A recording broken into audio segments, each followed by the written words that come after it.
Hola Raúl, ¿me puedes escuchar? Buenas tardes, profesora. Sí, la escucho. Ya, qué bien. He tenido problemas con mi internet, tuve que contratar otra cosa, pero vamos a ver si funciona. Vamos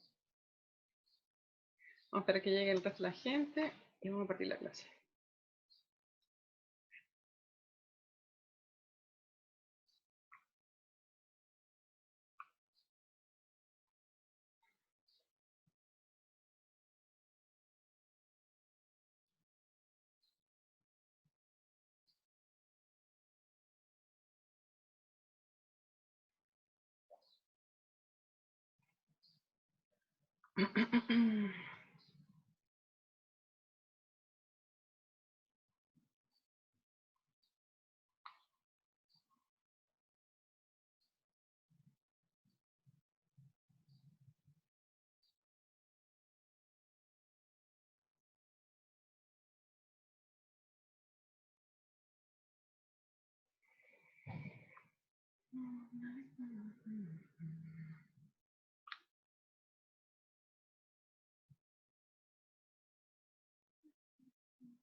Bienvenidos chicos.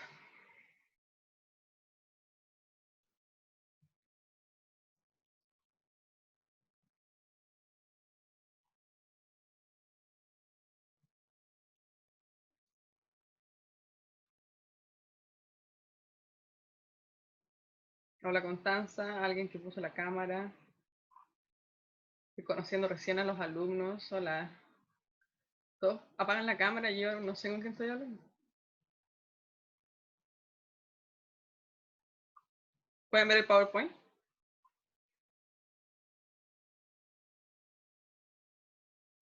Ya. Esperemos un par de minutos. ¿Cuántos hay? ¿Cuántos somos? Faltan todavía.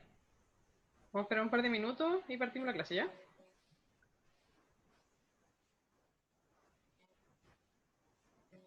Ya.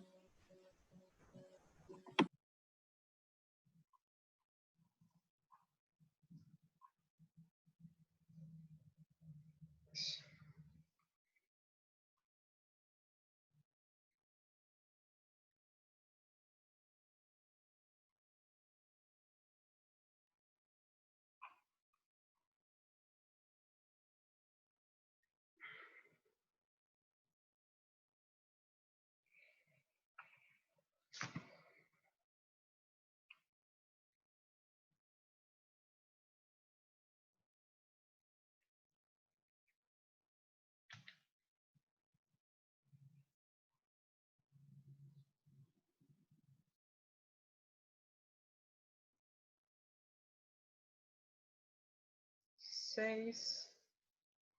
Han llegado 5 nomás.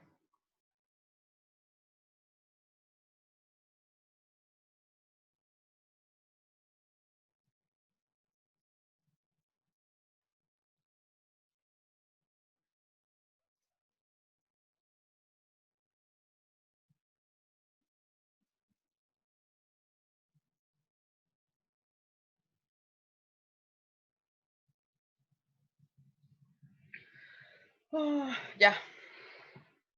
¿Qué hora es? ¿Qué hora es? Son las 1:35.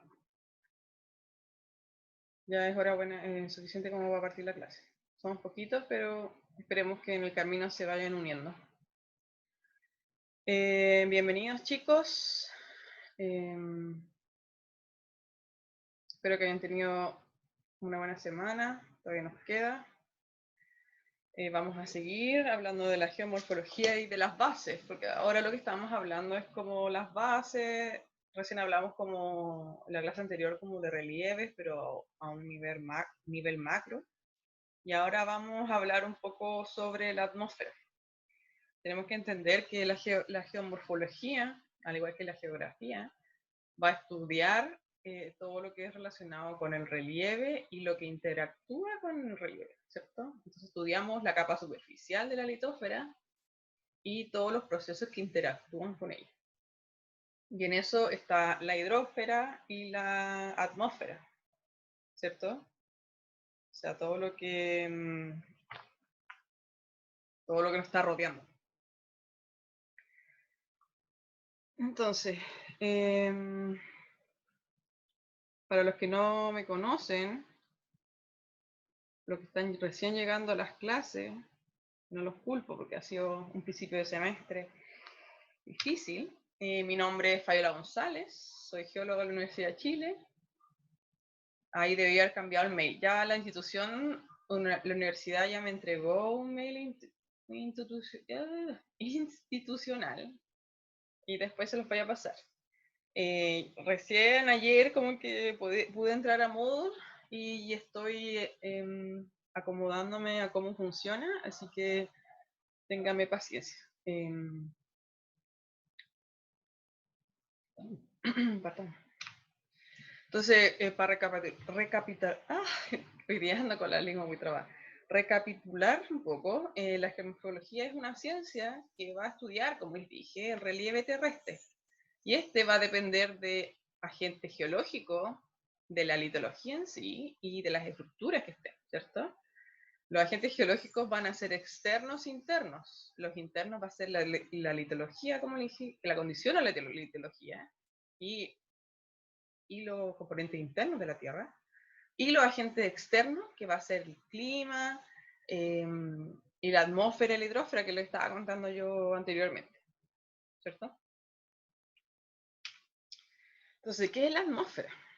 La atmósfera va a ser la envoltura gaseosa que va a estar rodeando el planeta y es retenida por una atracción gravitatoria. Entonces hay una gravitación que está reteniendo esta envoltura y generando esta capa que es uniforme alrededor del planeta. Para que esta atmósfera sea estable, es necesario que el planeta tenga una masa suficientemente grande como para poder generar un campo gravitatorio. Nosotros sabemos que la gravedad se genera por masa. Está metido entre las fuerzas de atracción de gravedad, es masa, partido por K, partido por el radio cuadrado, una cosa así. Ya olvidé esa matemática tan compleja.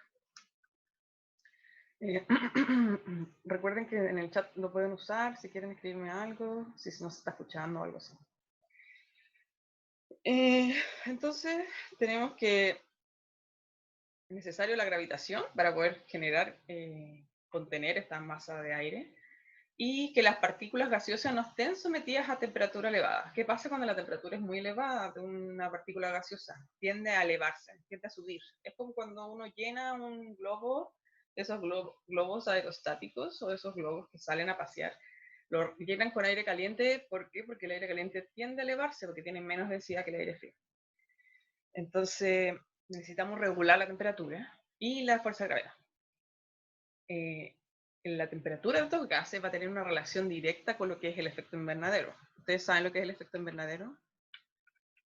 Creo que lo pasan en el colegio, pero como no siempre lo pasan como por encimita.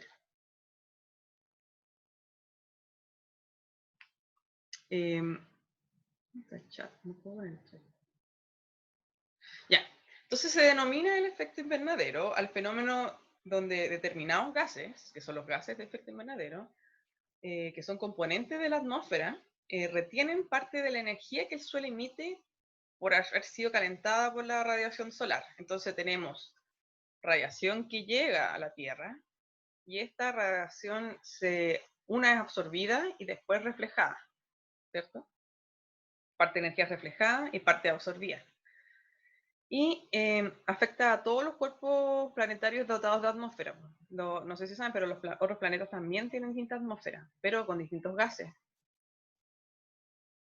De acuerdo a la mayoría de la comunidad científica, el efecto invernadero se está viendo en toda la Tierra por la emisión de ciertos gases como el dióxido de carbono y el metano debido a la actividad humana. Entonces, estos gases están naturalmente en nuestro planeta, pero el hombre ha aumentado los niveles de CO2, desestabilizando este efecto invernadero y aumentando la temperatura de la Tierra.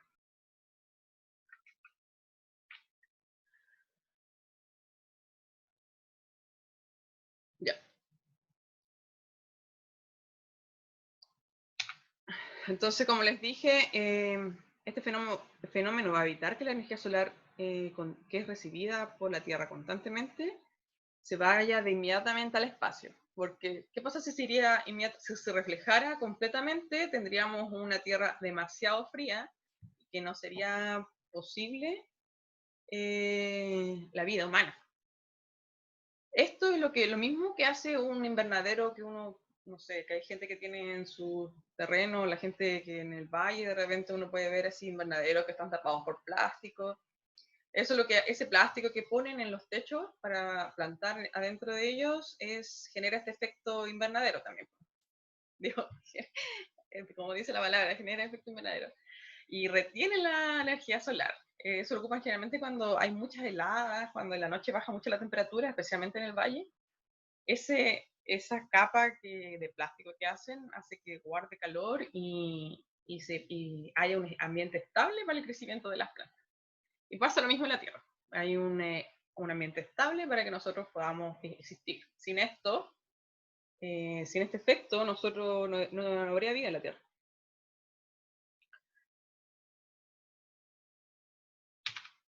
Entonces, la atmósfera terrestre tiene alrededor de unos 80 kilómetros de altitud, es homogénea, dentro de grandes rasgos es homogénea, y los gases que componen se agrupan en dos tipos, los permanentes, que son los más clásicos, que es el nitrógeno, el oxígeno, el argón, el neón, el helio, el criptón y el hidrógeno, ¿cierto? Entonces va a ser nitrógeno, oxígeno, hidrógeno más estos gases nobles, ¿cierto?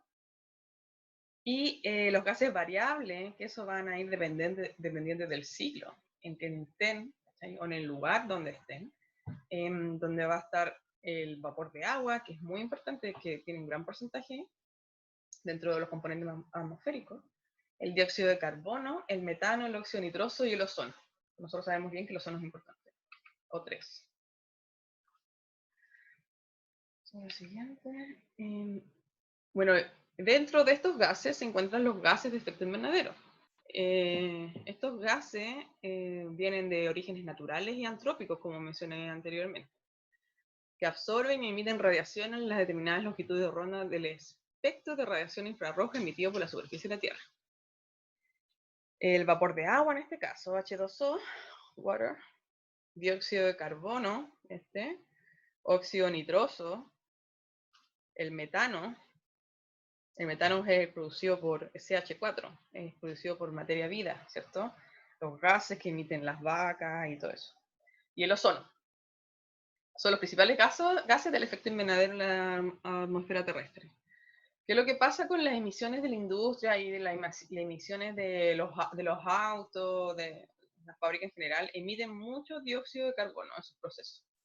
Y eso altera esta capa de efecto invernadero. Y por otro lado, también los estudios científicos han dicho que el sobreconsumo de carne está haciendo que haya, no sé, 2 veces o 3 veces el peso en animales para comer que comparado con humanos. Y eso está haciendo que los animales emitan mucho metano y también está alterando el efecto invernadero, aumentando e incrementando el cambio climático. Ahí se los dejo para que lo piensen. Entonces, esta cubierta de atmósfera va a actuar como un filtro de radiación solar también, porque si nos llegara directamente, como les dije, no seríamos capaces de soportar esta radiación solar. Y va a mantener esta temperatura adecuada para la vida y va a ser un regulador térmico.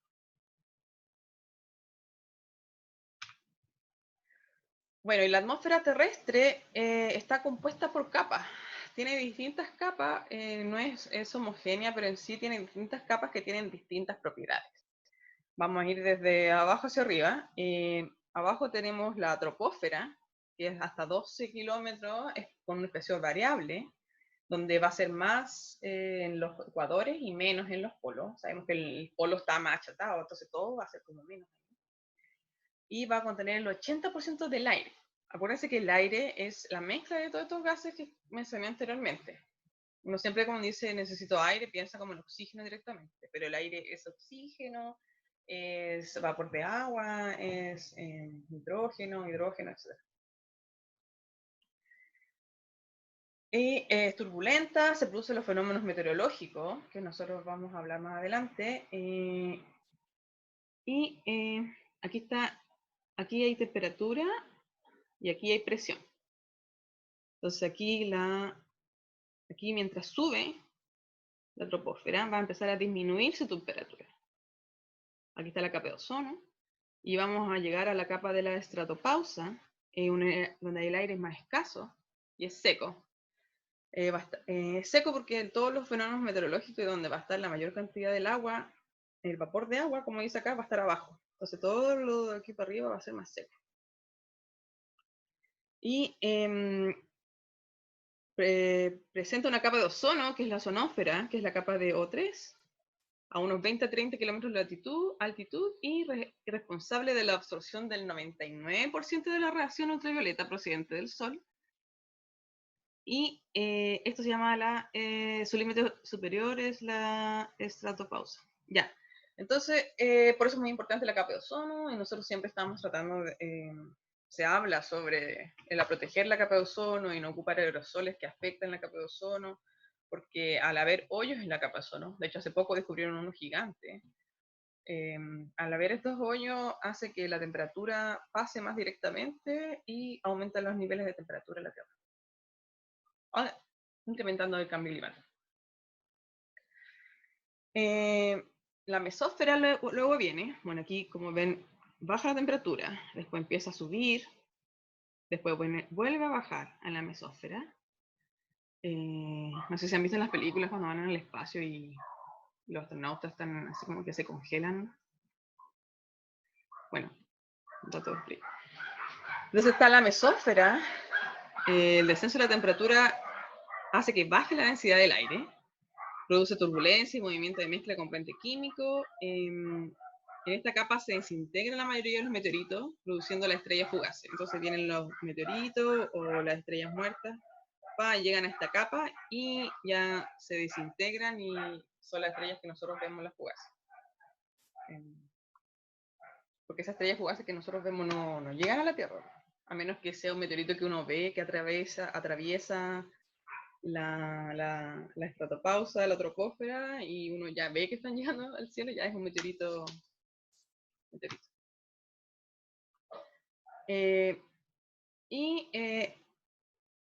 Está la termósfera, donde las moléculas de oxígeno y nitrógeno se rompen al absorber la radiación solar, lo que provoca un aumento en la temperatura, como pueden ver aquí, aumentan, y refleja las ondas de radio.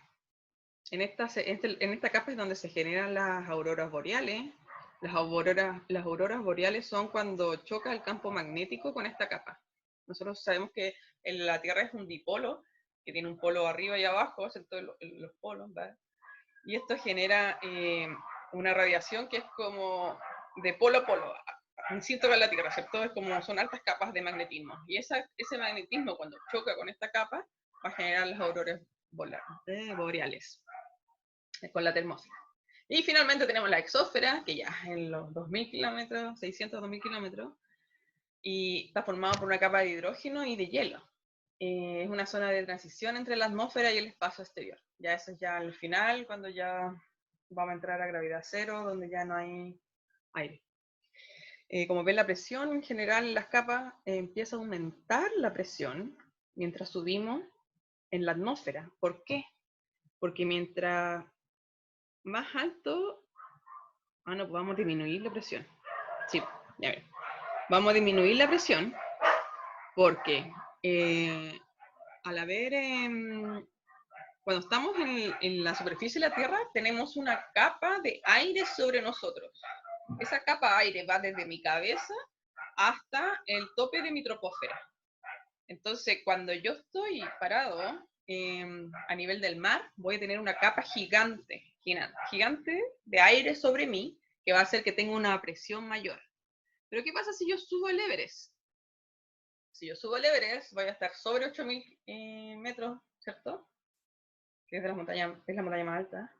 Y ahí voy a estar más alto y voy a tener menos capa de atmósfera sobre mí, en mi cabeza. Entonces voy a tener menos presión. Porque al final la presión va a ser toda la columna de aire que va a estar sobre mí. Entonces, mientras yo más subo, va a haber menos presión. Entonces, cuando ustedes vayan a la cordillera o vayan, no sé, a un salar o suban algo, la presión disminuye. Y por eso acá va disminuyendo la presión mientras subimos. ¿Se entendió? Lo de la capa de aire.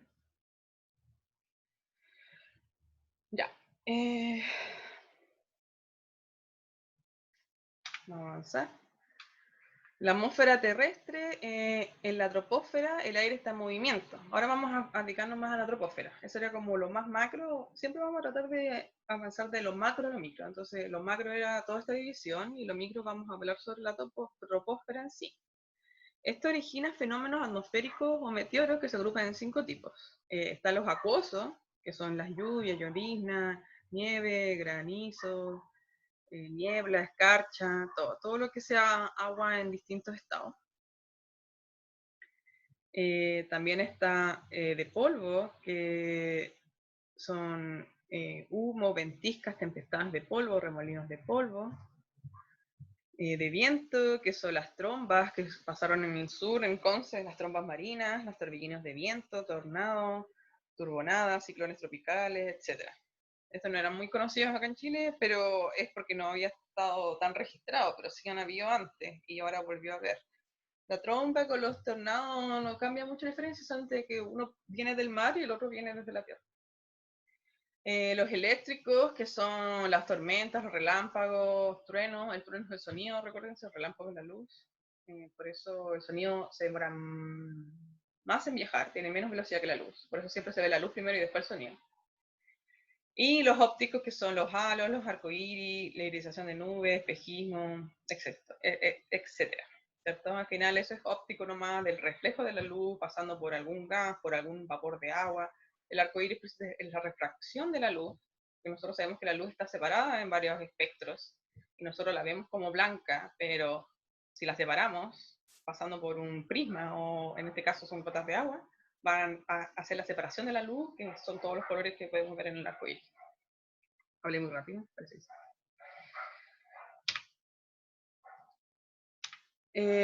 Las nubes es algo muy importante dentro de la atmósfera y están formadas por pequeñas gotas de agua o partículas de hielo sostenidas por ligeras corrientes de aire. Cuando las gotas se agregan y forman gotas más grandes, por peso caen y se origina la lluvia. Las nubes se clasifican mediante un sistema que utiliza palabras en latín que van a depender según la altura de la base de la nube. Esta clasificación la hizo Luke Howard y ocupa palabras como cirrus, rizo de pelo, stratus, cumulus, nimbus, etc. Nosotros no vamos a entrar tanto en detalle porque no nos importa tanto, pero es importante saberlo. Se dividen en 4 grupos. Los 3 primeros grupos se identifican basándose en altura de la base de la nube sobre el suelo. Vamos a tener los altos, los medios y los bajos. El cuarto tipo consiste en las nubes que se desarrollan verticalmente. Son tan gruesas que es difícil clasificar. ¿Alguien prendió su micrófono? No, nadie te entiende, vieja culiá. ¿En serio? ¿Fernanda?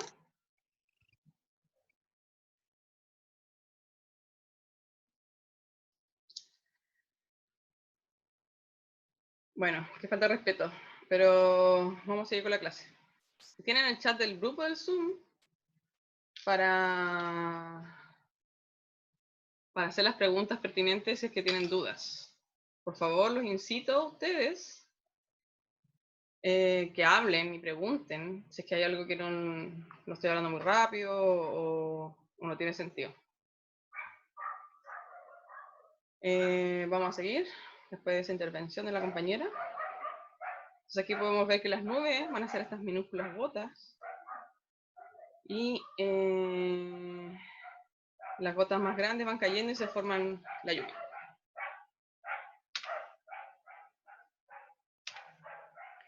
El viento va a ser un elemento meteórico que se define como un movimiento de gases a gran escala, provocado por la compensación de las diferencias de presión atmosférica entre dos puntos. Entonces van a ser masas de aire que se van a mover y compensando esta diferencia de presión. Entonces, el viento se genera principalmente por la existencia de corrientes convectivas de estos gases atmosféricos. Y esta convección de gases se produce por la dilatación que sufren estos al calentarse. Entonces vamos a tener lugares, como ven acá, tenemos el Sol, tenemos la Tierra, donde el Sol va a llegar en mayor ángulo hacia la Tierra. Y van a llegar en mayor grado, entonces van a calentar más el aire en esta zona, mientras que en el frente polar vamos a tener los vientos mucho más fríos, ¿cierto? Entonces, estos gases, como dije yo, el aire caliente va a tender a subir y luego, al enfriarse, va a tender a bajar. Van a generar ciclos convectivos.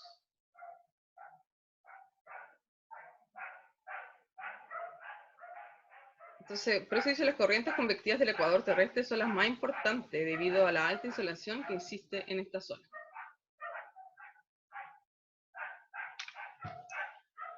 Los factores que intervienen en la intensidad y la dirección del viento va a ser el gradiente de presión. Nosotros sabemos que en la Tierra hay distintos gradientes de presión, que son los que se ven no sé, cuando hablan sobre el tiempo en la tele.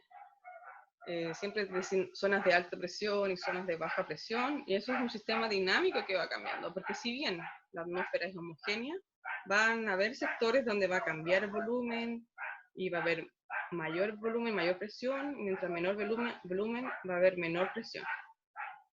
Esto es lo que yo les hablaba sobre la columna de aire que tenemos sobre la cabeza, ¿cierto?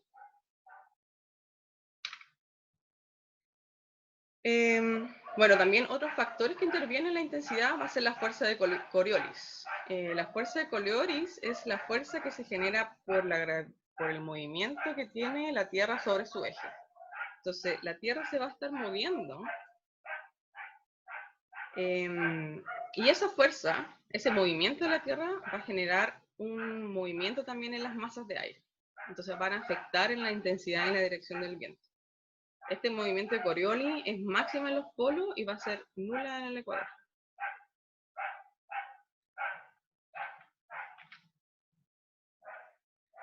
Otro factor que va a intervenir en la intensidad y dirección del viento es la flotabilidad y la fuerza de rozamiento. Entonces esta va a ser una fuerza resultante entre la dirección del viento y la superficie terrestre. Es máxima en zonas continentales y mínima en los océanos. ¿Por qué va a ser máxima en las zonas continentales? Porque vamos a tener más fuerza de roce porque van a haber más cosas para rozar, ¿cierto? En el mar es una superficie más plana y no vamos a tener roce. Y esta va a contrarrestar con la fuerza Coriolis, pudiéndola anular en superficie. Si tenemos una fuerza en una dirección y otra fuerza en otra dirección, va a haber una contrafuerza que puede anularse, haciendo la sumatoria de fuerza igual a 0. Sobre los 500 a 1000 metros la fuerza de rozamiento se anula y aparecen los vientos geostróficos. Ya sobre ya la superficie normal de la Tierra, ya esta fuerza de roce no va a ser despreciable, como se dice en la matemática. Y otro factor que interviene también y es muy importante es el relieve terrestre.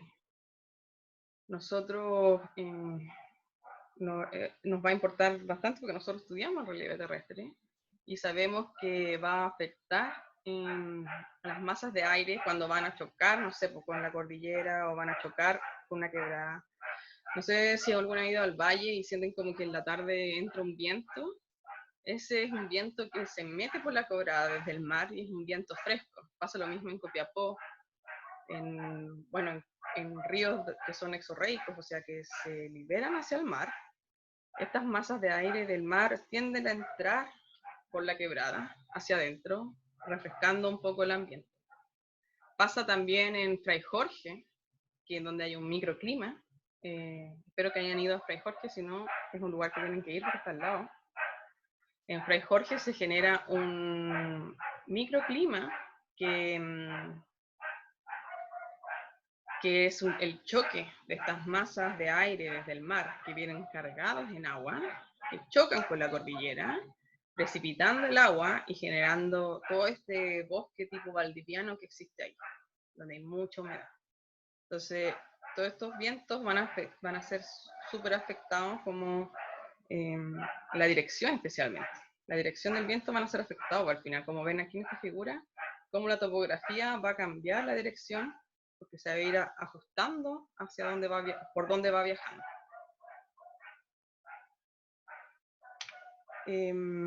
Las precipitaciones. Nosotros sabemos que las precipitaciones son las lluvias, ¿cierto?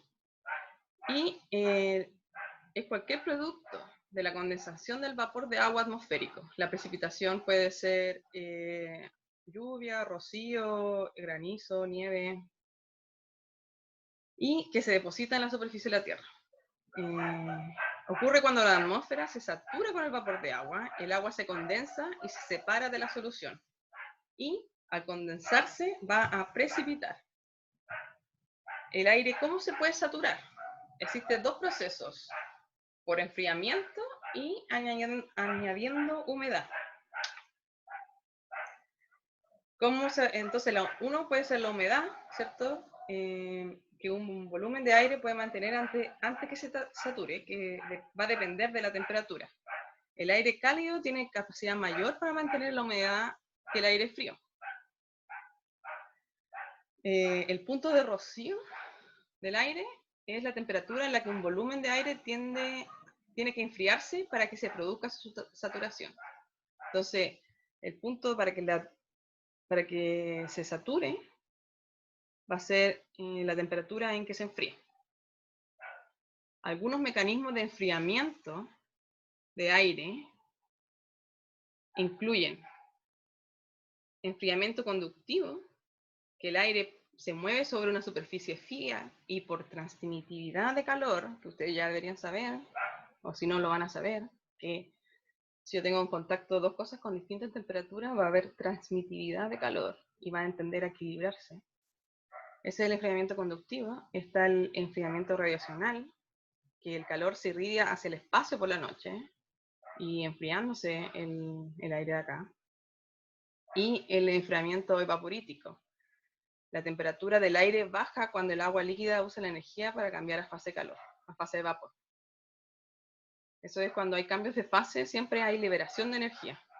Eso lo van a ver en química, quizás.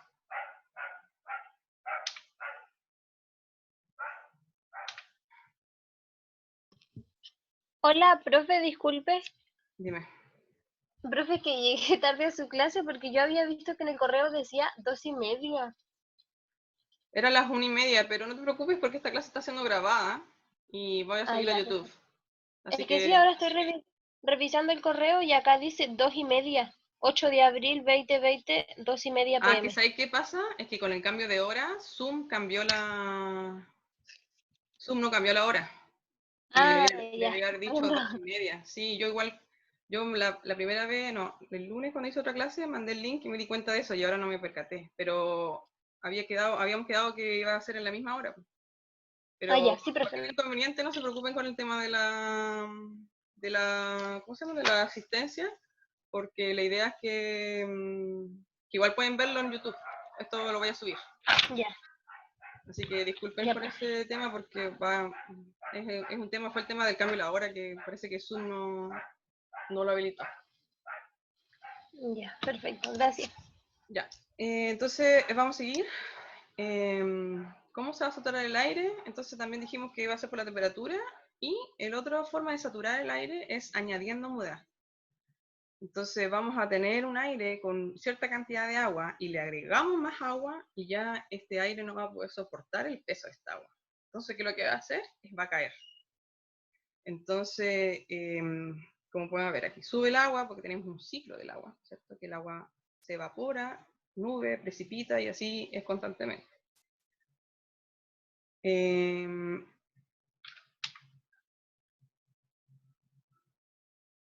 Entonces, ¿cómo se forma la precipitación? Va a ser por la condensación, entonces al final.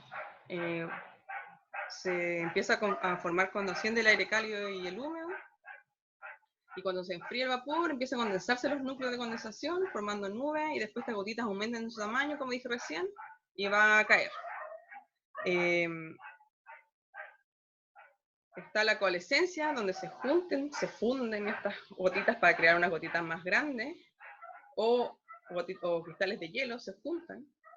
Y la resistencia del aire hace que las gotitas permanezcan inmóviles, pero después cuando hay turbulencia, estas tienden a caerse. Y el otro proceso de Bergeron ocurre cuando los cristales de hielo adquieren moléculas de agua y empiezan a juntar masa y caen. Formas de precipitación está la actividad frontal, que es cuando masas de aire caliente chocan con masas de aire frío, generando una reacción, y generan estas tormentas y termina precipitando. Y me quedan 3 minutos. Está la forma de precipitación de convección, donde estas masas de aire, en vez de chocar frontalmente, generan este tipo de convección que van a empezar a girar, y al generar esta turbulencia del giro, van a hacer que precipite el agua. Y finalmente están los efectos orográficos, que es como el tema que yo les comenté sobre Fray Jorge, que es el contacto con una superficie, va a hacer que el agua tienda a precipitar. Es como cuando, no sé, uno tiene la tetera hirviendo y pones una superficie en contacto con el vapor va a tender a transformarse en agua, ¿cierto? Está en contacto con una superficie. Pasa lo mismo con el agua que está en el aire y algún cerro. Va a tender a precipitar el agua. Y finalmente la Tierra va a tener un balance global de calor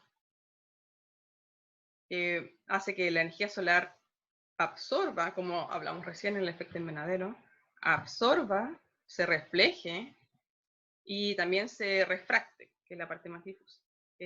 Eso no sé si ustedes lo han visto en física, pero tenemos distintos efectos en la Tierra.